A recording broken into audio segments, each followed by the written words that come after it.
Welcome back to Ask the Sales Professor. I'm your sales coach, Professor Ben, and we have a returning guest host, Nicole Rollins. How have you been doing? I'm doing great, Ben. Thanks for having me on today.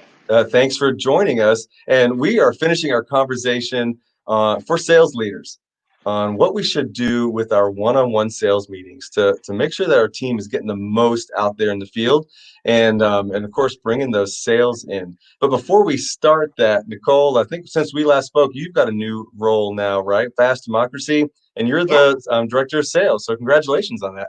Thank you so much. I'm so excited to be part of a company that I truly believe in the mission, and we're a startup. So I get to really be a part of getting the company going and up and running, and super excited. I have a feeling it's never going to be a dull moment for you.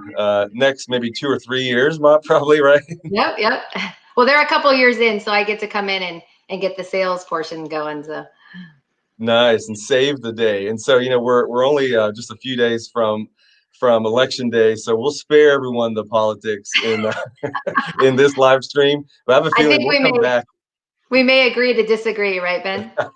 Exactly. We'll come back. So let's dive into sales meetings, our one-on-one sales meetings that we have with our sales team. But first, Nicole, we've got to do the Ask the Sales Professor intro. You ready for it?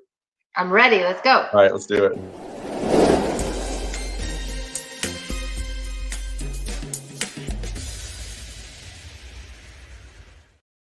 My favorite part. I love the intro. So It's great. we'll bring our slides back up here from our meeting last time. So we talked about the first key point to successful one-on-one meetings with our sales team, and that is structure, right? So having that consistency in our meetings, whether it's weekly, monthly. You mentioned if you have a sales team that's really large, you're not meeting weekly, but you still have to be consistent. Any other takeaways we should recap on that one?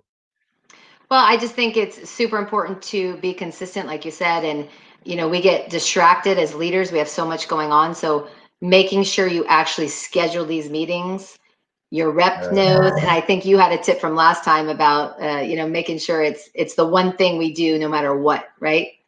Yeah, that's a great point because our intentions might be to have that meeting, and of course we get busy, right, just Yeah. like anybody else, and we move the meeting, and next thing you know, we haven't seen our salesperson one-on-one for 2 or 3 weeks, and that's bad news.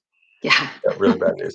And point two, to recap, was make the meetings about the salesperson. This is an opportunity for them to get clarity on their roles and what's important to you as a sales leader, and for them to recalibrate and make sure that their energy is being put in the right place.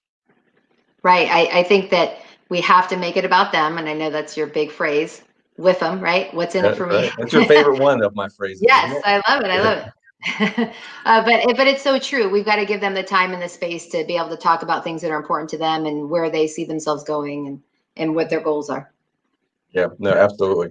So I guess it's time for the big reveal, right? So what's the Yes, let's third do it. Number component? 3. Yeah, I wish I had an intro for the third component, but we'll Yeah. work on that. We'll Where's your work on drum that roll, Ben? for next time, something. So this last one, this one's actually probably the toughest one. When you say accountability, create Absolutely. those create those action items and create a culture of no excuses. Now, Right. what have you seen in your career in sales in terms of accountability, excuses? I know it's all over the map. Well, I think one of the biggest pitfalls for leaders is, we have these great meetings and we listen to what our reps have to say and we go over their goals and where they want to be and then the accountability falls through. I mean, it's just you have to bring it up every single time. So I think every time you meet with them, make that the priority at the beginning is and hold them accountable for their own actions, right? So make them own their own action plan. That's huge, and I've seen that where we have these great ideas. I'm going to write down what I'm going to do for the week. I come back next week, and if it hasn't been done, no one talks about it. It gets Right. swept under the rug, and there's no accountability there. And one of the things about accountability, and this is maybe an opinion, definitely want to get your feedback here, is when you do hold yourself accountable, accountability makes you feel good, right? Like Yes. knowing that you said you were going to do something and then you Right. actually do it, it Right. feels good. Right. No, I mean, it's just that same thing when you have a to-do list and you check off the to-do list as you go throughout the day and you just feel like, it's like this feeling of relief. Like I did it. I proved to myself, I was going to complete these certain goals or tasks, and I did it. And I showed my leader that I am accountable for my actions, and they have a sense of pride, that they've completed everything they said they were going to. I think that sense of pride, that's a huge component. So looking at this formula, if we don't hold our sales teams accountable, right, our sales individuals accountable, we're actually taking that opportunity away from them. That Right. feeling of, wow, look at what I've accomplished, the pride in my work. Yeah. And it may be a little bit bumpy and painful to have that conversation at first, but when you do it, Hmm. it's all about them and it works. Right. And it's a boost of confidence, right? Now they go into their week going, wow, I feel great. I did what I said I was going to do, and I see the improvement. Success is the result of following through, right? It really is. And guess what happens to salespeople when they have those successes? They Yeah. they have more successes, Yes. right? And we True. need that in a Yep. marketplace that's completely just out of whack for so many industries. There's so many unknowns.